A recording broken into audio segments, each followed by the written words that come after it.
Omelette वाली का कहानी। रीना एक गरीब महिला थी जो अपने बच्चों के साथ एक छोटे से गांव में रहती थी। उसके पति महेश एक अंडे सप्लायर थे, लेकिन वे एक धोखेबाज और गुस्सैल आदमी थे। एक दिन महेश पैसे चुराकर भाग गया और रीना और उसके बच्चों को अकेला छोड़ गया।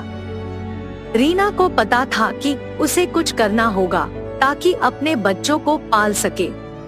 उसने सोचा कि वह अपने हाथ के बने ऑमलेट बेचकर कुछ पैसे कमा सकती है। उसने अगले दिन एक छोटी सी स्टॉल लगाई और अपने ऑमलेट बेचना शुरू कर दिया।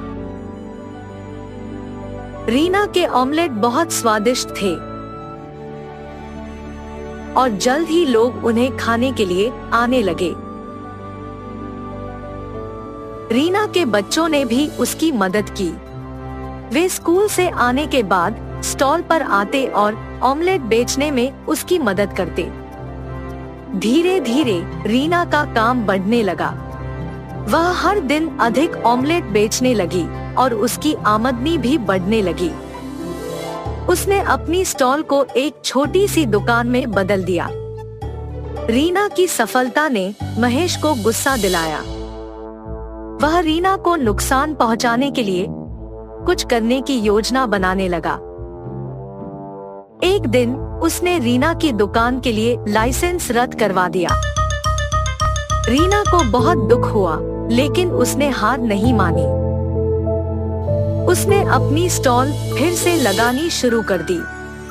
वह अभी भी अपने ऑमलेट बेचती रही और लोग अभी भी उन्हें खाने के लिए आते रहे।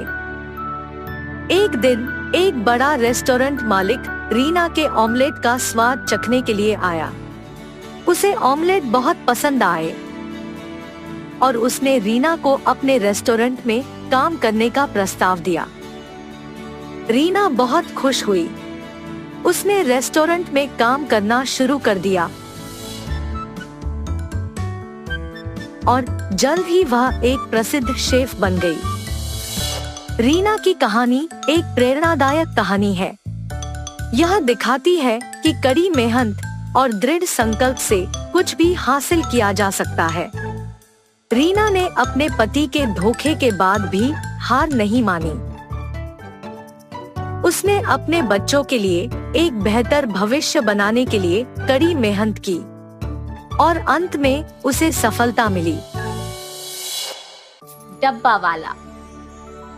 बिष्णुपुर नामक एक गांव में अमित नामक एक डब्बा वाला अपने परिवार के साथ रहता था। अमित एक बहुत ही साधारण परिवार का आदमी था। उसकी पत्नी हिमा सिलाई करके थोड़े बहुत पैसे जमा करती थी और उनके बेटा अमर पढ़ाई करता था। अमित घर का सारा खर्चा डब्बे वितरण करके जो पैसे मिलते थे उससे चला लेता था। अमित हर दिन सुबह 8 बजे उठ के अपनी साइकिल पे शुरू होके घर घर को जाके नाश्ते के डिब्बे इकट्ठा करता था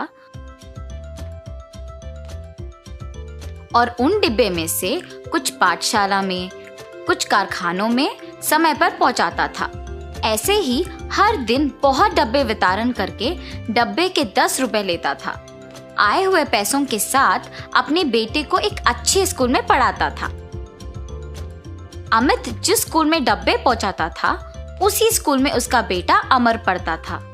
उसके पिता का हर दिन ऐसे धूप और बारिश में साइकिल चलाना, पसीने में मेहनत करना अमर को बहुत दुख देता था। ऐसे जब एक दिन अमित घर पे था तो अमर ने समय देखकर, पिताजी मुझे आपसे बात करना है। हाँ बोलो बेटा, कैसे पढ़ रहे हो तुम? मैं अच्छा पढ़ रहा हूँ पापा, आपसे कुछ बात करना चाहता हूँ। बोलो बेटा। पापा आप मेरे लिए और मेरे स्कूल के फीस के लिए बहुत मेहनत कर रहे हैं। आप ऐसे धूप और बारिश में बहुत दूर के किलोमीटर साइकिल चलाते हुए डब्बे पहुंचाना मुझे अच्छा नहीं लग रहा। मेहनत के बिना पैसे कहाँ से मिलेंगे बेटा? भविष्य में तुझे एक बड़ा ऑफिसर बनाऊंगा। मेरी तरह ऐसे छोटे काम नहीं करना है तुम्हें, और पसंद करे तो सब कुछ अच्छा लगता है बेटा। पिताजी की बातें सुनकर अमर सोचता है कि वो सारी बातें सच हैं, पर फिर भी उसे तसल्ली नहीं होती है और अपने पिता को ऐसे मेहनत करना देख नहीं पा रहा था। उसने सोचा कि इन सब का हल सिर्फ उसका अच्छा पढ़ना ही होगा, इसीलिए वो दिन रात मेहनत से पढ़ाई करता है। ऐसे पढ़ाई करते वक्त अमर को अपने पिता का काम आसान करने के लिए एक उपाय सूझता है। तुरंत वो उसके विचार सारे एक पेपर पे लिखता है। अगले दिन अमर अपने पिता के घर होते समय देख अपने विचार सारे उनसे कहता है, पापा, आपके ही काम में मेहनत के बिना आपके साथ ज्यादा लोग काम करते हुए अब की आपकी आमदनी से भी ज्यादा पैसे कमाने के लिए मेरे पास एक उपाय है, और इसमें आपको निवेश रखने की भी कोई जरूरत नहीं है। क्या बात कर रहे हो तुम? व्यापार चलाने की क्षमता हम में नहीं है।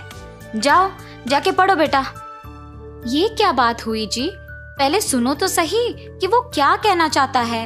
अगर वो ये कह रहा है कि निवेश के बिना ज्यादा पैसे कमाने का उपाय है, और वो भी इतने छोटे उम्र में, आपको तो खुश होना चाहिए ना।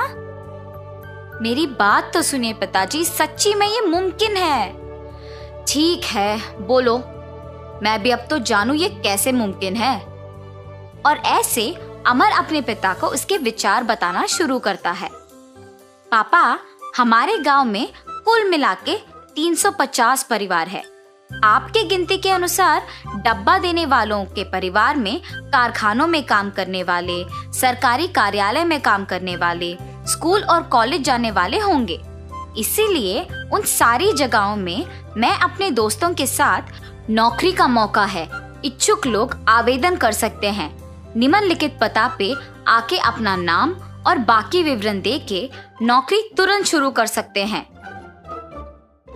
ऐसे पेपर में लिख के दीवारों पे चिपकाएंगे।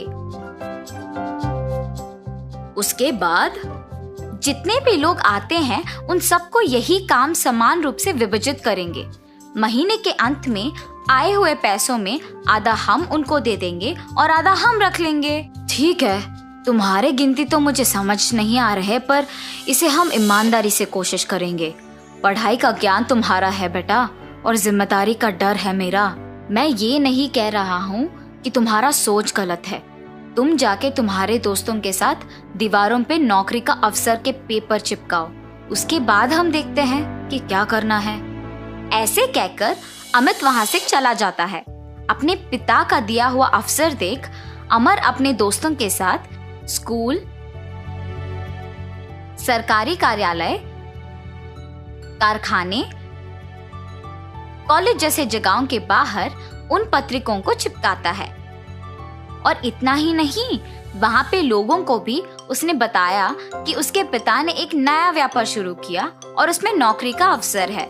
सभी को अमित के व्यक्तित्व के बारे में सालों से पता है, क्योंकि वे डब्बा वाले की तरह सालों से काम कर रहे हैं। तो इसीलिए गांव के लोग उसके पास काम करने के लिए सहमत होते हैं। नौकरी के बारे में विज्ञापन करने के कुछ ही दिनों में 60 लोग अमित के घर नौकरी के लिए आते हैं। आए हुए 60 लोगों को 5 अलग अलग भाग के जगहों के लिए विभाजन करते हैं। 12 लोग कारखानों के लिए, 12 सरकारी कार्यालय के लिए, 24 लोग स्कूल और कॉलेज के लिए और 12 को बाकी जगहों के लिए विभाजन करते हैं। इन सबको डब्बे इकट्ठा करके उन्हें उनके जगहों पे पहुंचाना था और सब काम पे लग जाते हैं उनके साइकिल पे। पहले महीने बाद डब्बा बेचने वाले परिवार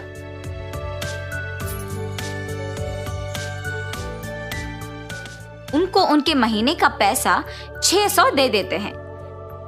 ऐसे 175 परिवार 600 रुपए महीने को भरने के बाद अमर के पिता के पास 1,05,000 रुपए आते हैं। 1,05,000 रुपए?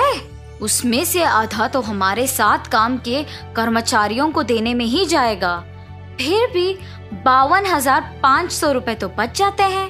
मेरा बेटा तो हीरो है। अमित ऐसे बहुत ही कम समय में एक अमीर व्यापारी बन जाता है। अमित के जीत का गांव के सारे लोग अभिनंदन करके उसका सत्कार करते हैं, पर उस समय पर अमित कहता है कि सत्कार उसे नहीं बल्कि उसके बेटे का करना चाहिए। इस जीत के पीछे मैं नहीं बल्कि मेरा बेटा है। 16 साल के मेरे बेटे से मेरी मेहनत और पसीना देखा नहीं जा रहा था और उसने तब इस व्यापार के बारे में सोचा। मेरे पास आके उसने इस उपाय के बारे में कहा। पढ़ा लिखा ना होने के कारण मुझे तो ये सब समझ में नहीं आया, पर उसने हार नहीं मानी और मुझे इस व्यापार के बारे में सब कुछ समझाया, नौकरी के अवसर के बारे में सबको बताया और मुझे यहाँ तक ले आया। मेरा बेटा ही असली हीरो है। ऐसे कहकर अमर का सत्कार करता है अमित। तो इस कहानी का नैतिक अच्छे विचार सोचने के लिए उम्र की कोई जरूरत नहीं होती है। अगर अपने मन में कुछ ठान ले और कृषि करे तो सफलता जरूर मिलेगी। नंदेश्वर नामक एक गांव में रहता था एक आदमी किशन नामक। किशन सब्जी बेचकर अपनी रोजी रोटी कमाता था।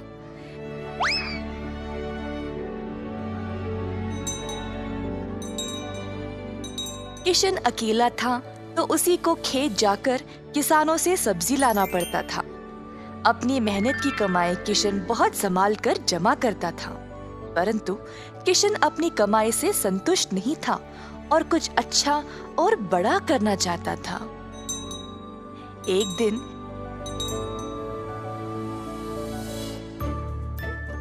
किशन सब्जी बेच रहा था जब एक बूढ़ी महिला अपने सिर पर सब्जी की टोकरी लिए जा रही थी। सब्जी ले लो, सब्जी ले लो। किशन उस बूढ़ी औरत को देखकर हैरान रह गया। ये महिला इतनी उम्र में सब्जी बेच रही है। किशन के सब्जी बेचने से पहले ही बूढ़ी महिला ने घर घर जाकर सब बेच दिया। जब तक किशन पहुंचा, किसी को भी और सब्जी की जरूरत नहीं थी। किशन को बुरा लगा तो उसने सोचा कि वह कल के दिन जल्दी आएगा और कुछ ना कुछ बेचेगा।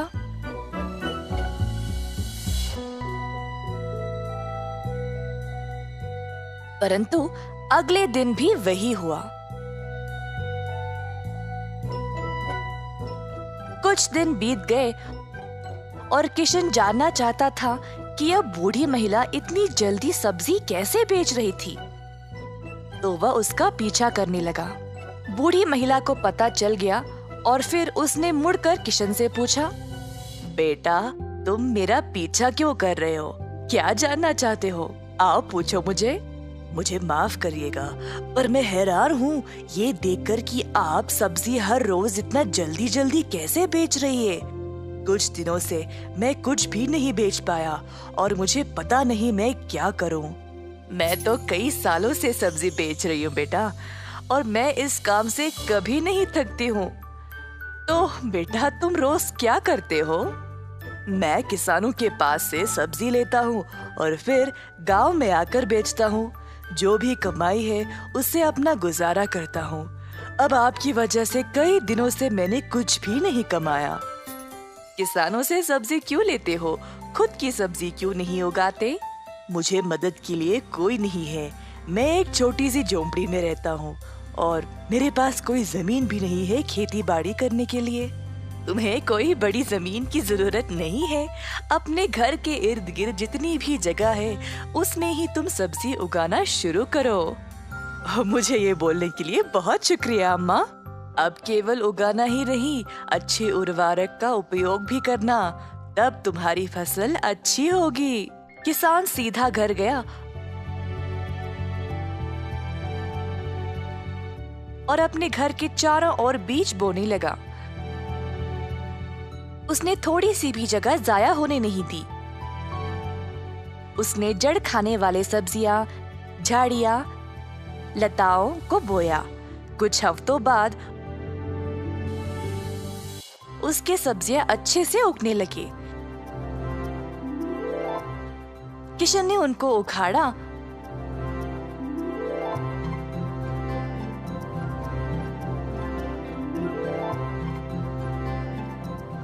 और गांव गया बेचने के लिए।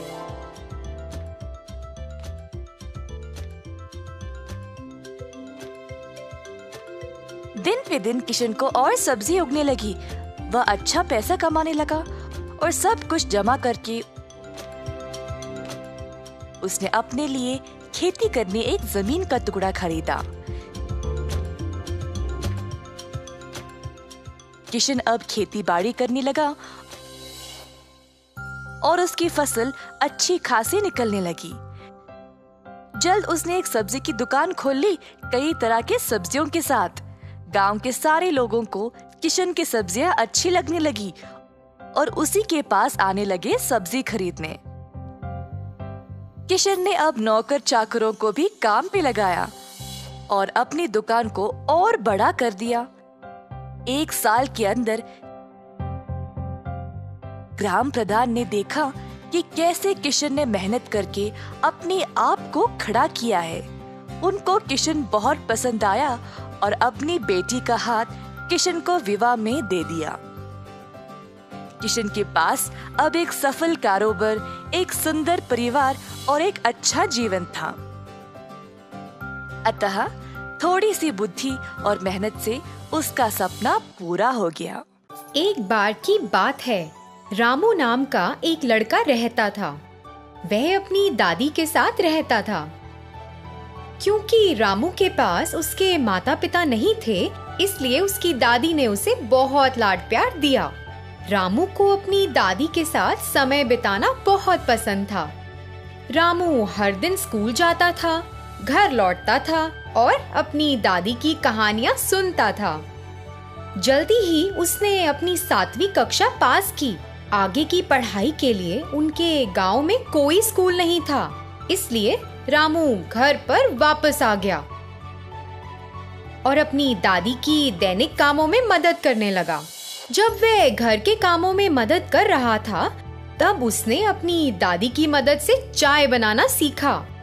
रामू बहुत कुशल था और वह जो चाय बनाता था वह स्वाद में बहुत लजीज थी।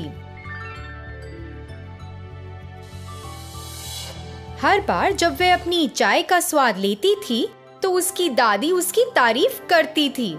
रामू हमेशा मेहमानों और अपने दोस्तों को चाय परोसता था।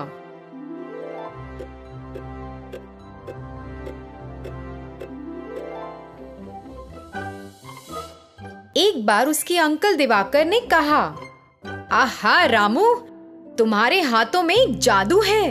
क्या चाय है! यह सच में बहुत स्वादिष्ट है। धन्यवाद अंकल। मुझे खुशी है कि आपको मेरी चाय पसंद आई। मेरी चाय का स्वाद चखने वाले सभी लोगों ने मेरी बहुत तारीफ की है। रामू, तुम बाजार में हमारे गांव के लोगों के लिए अपनी चाय क्यों नहीं बेचते? मुझे यकीन है कि तुम इससे कुछ पैसे कमा सकते हो। रामू ने उनका सुझाव लिया और गांव में बेचने के लिए चाय बनाई। सभी को चाय का स्वाद बहुत पसंद आने लगा और यह बात पूरे गांव में फैल गई।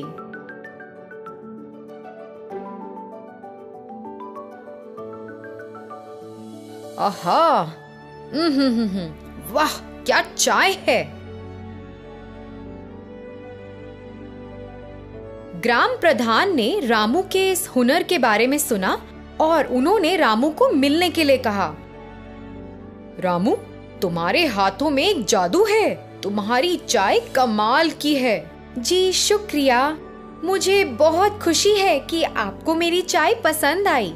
रामू, अपने भविष्य के बारे में सोचो। अब तुम बच्चे नहीं हो। अब जब तुमने चाय बनाने में महारत हासिल कर ली है, तो तुम शहर में अपनी चाय बनाने क्यों नहीं जाते?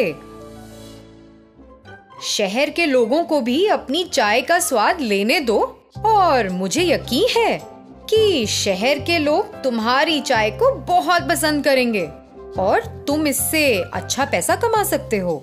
रामू ने प्रधान के शब्दों के बारे में सोचा और उसे लगा कि यह करना सही है। मैं आपसे सहमत हूँ, आप पूरी तरह ठीक हो, लेकिन मुझे नहीं लगता कि मैं तुरंत शहर जा सकता हूँ। अरे रामू बेटा, तुम इसकी चिंता ना करो, मैं अभी के लिए खर्चा संभाल लूंगा। पैसे ले लो और तुरंत शहर जाओ। रामू गांव के मुखिया से सहमत हो गया, अपने पैसे लेकर शहर चला गया।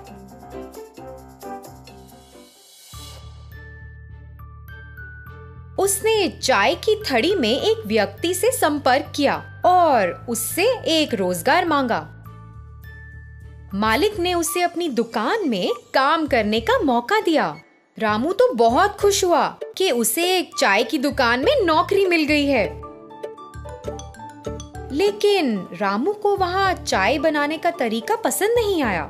दूध के बजाय वे दूध पाउडर का उपयोग करते थे।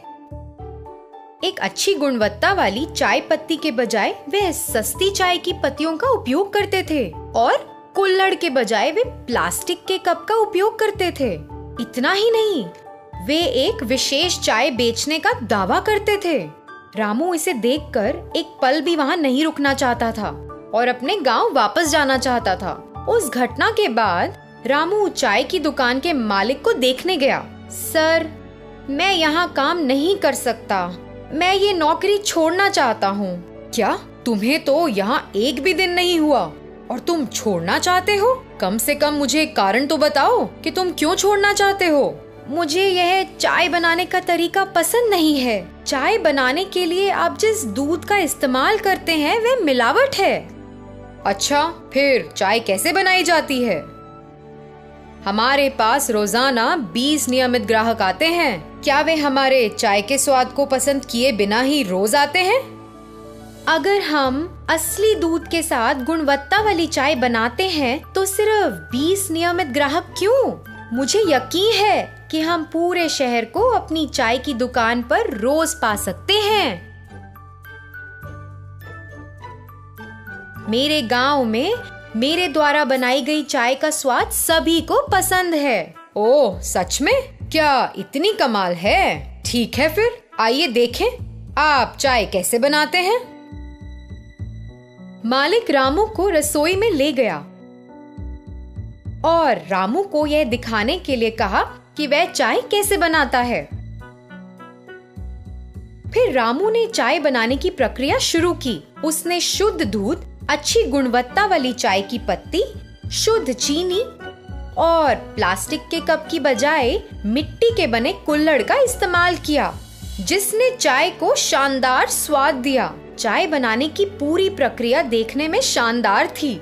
मालिक और अन्य लोग जो इस प्रक्रिया को देख रहे थे वे हैरान थे और रामू की चाय बनाने की प्रक्रिया को देखते रहे। उसने चाय तैयार की और वहाँ के लोगों को परोसा। अरे वाह रामू, मैं तुम्हें गलत समझता रहा। मुझे सही में स्वाद बहुत पसंद आया। वास्तव में प्रक्रिया बहुत बढ़िया है। अब से हम तुम्हारे नुस्खे के अनुसार चाय बनाएंगे। हम अब पुराने नुस्खे का उपयोग नहीं करेंगे। तब से मालिक ने चाय बनाने के लिए रामू के तरीके का इस्तेमाल किया। लोग चाय की दुकान पर रोज जाने लगे। चाय का स्वाद लेने के लिए अपनी बारी का इंतजार करते थे और दुकान में खड़े होने की भी जगह नहीं थी। पहले से भी अधिक मुनाफा किया।